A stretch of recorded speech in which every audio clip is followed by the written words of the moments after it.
Welcome to the second video of our turn series, where today we're going to actually look at open turns. Now, if you look at where the video is paused at the moment, this looks like I am doing a push-off. So from the last video that you saw, my hand's on the wall, the other arm's out here waiting to go. I'm in this nice seated position, and all I need to do is sink down, get in my streamline, push off nice and smooth below the surface. But this is actually halfway through, as I mentioned in the last video, of my open turn.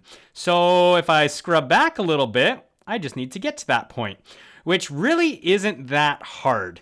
So we can practice just by jumping into the wall. You could swim into the wall. I'm doing a two-hand touch. Typically, this open turn is used for breaststroke and butterfly in competitive swimming. It can be modified and used for freestyle as well, which I'll show you in a second. But again, ideally, it's for breaststroke and butterfly, which is why I'm coming in with a two-hand touch, just to show you that whole breakdown as well. One thing I don't like is how I'm kind of looping up, but just kind of a function of how I dove into the wall here. We do want to minimize kind of this. Anywho, coming in, touching two hands, you should have a little momentum, which is going to give you a little bit of pressure on the hand to maintain your position in the water as you tuck into a ball and bring your feet to the wall. If you're not moving anywhere doing that, you're going to sink and be in a really weird, awkward position. So use the momentum, the pressure of the hand. You are then going to be simultaneously bringing the knees in, tucked into a ball to get your hands or the feet to the wall. And that other arm is going to be going in the opposite direction, kind of elbowing in the opposite direction.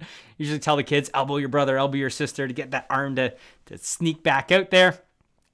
And then, bam, we're here in the starting position. So from here, we've already covered it. We're going to sink down, get into streamline, push and glide. That's it. So really the only components that you need to worry about for the open turn are driving the elbow back and bringing the feet to the wall effectively, which requires you to tuck into a ball. And that's it. So this rotation, a lot of it's happening front to back. You can see I'm more on my back than my front. One of the biggest mistakes that you're going to see is swimmers going front to front, which basically takes a lot of time to rotate around on the transverse axis and really slows you down. So from the front, or I guess this would be back from now, but when I do the turn, you can see that as I hit the wall, I'm tucking the legs in. I do bring them to the side a little bit. Really anywhere from directly underneath your body, so almost tucking them under, straight under. That would be obviously the fastest, but we typically always have a little bit of a swivel as, you know, we want to be pushing off a little more on the side or back side than anything. So again, driving them in. Once I'm in this position, then I am just into my push off. When we're above the water coming in, we want to stay as low as possible. I could even stay lower than this. I just kind of looped up a bit. But really, the shoulders do not exit. You want to stay low as you can. And this is actually where you're taking the breath, right here, right before you go back under. So it's just grabbing that last little piece of air, and then bam, under you go. Also want to keep all those movements nice and tight. We don't need these huge, big rainbow arms. Everything is really, really tight. So looking at just two examples, we're not going to spend a whole ton of time.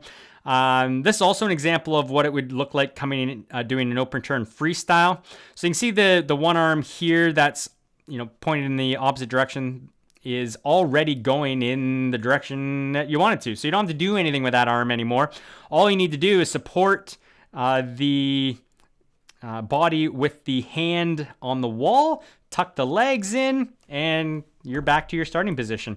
Unfortunately, what Mike does here, so he gets the wall, tucks the legs, but this is the front to front. So this is where he's rotating on that transverse axis and rotating around. There's actually a point here where there's no contact with the wall, and that should never happen. And then back onto the front. At least you sink down, Mike, so that's good. And most of you turn like this. Open turners, anyway. What it looks like above the surface to George here. Turn, sink down, push off again.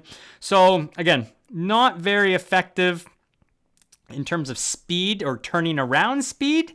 So that front to back is going to be a lot quicker. And then, of course, not very effective in terms of setting up in a good position to get a good streamline and glide or effective glide. You see, George is coming up way before the flags here, so we can extend that out substantially.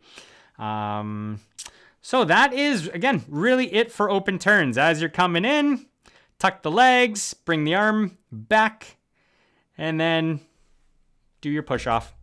Easy peasy. Practice it 10,000 times, and you might be able to do it effectively. All right, moving on to the hard one, which will be flip turns.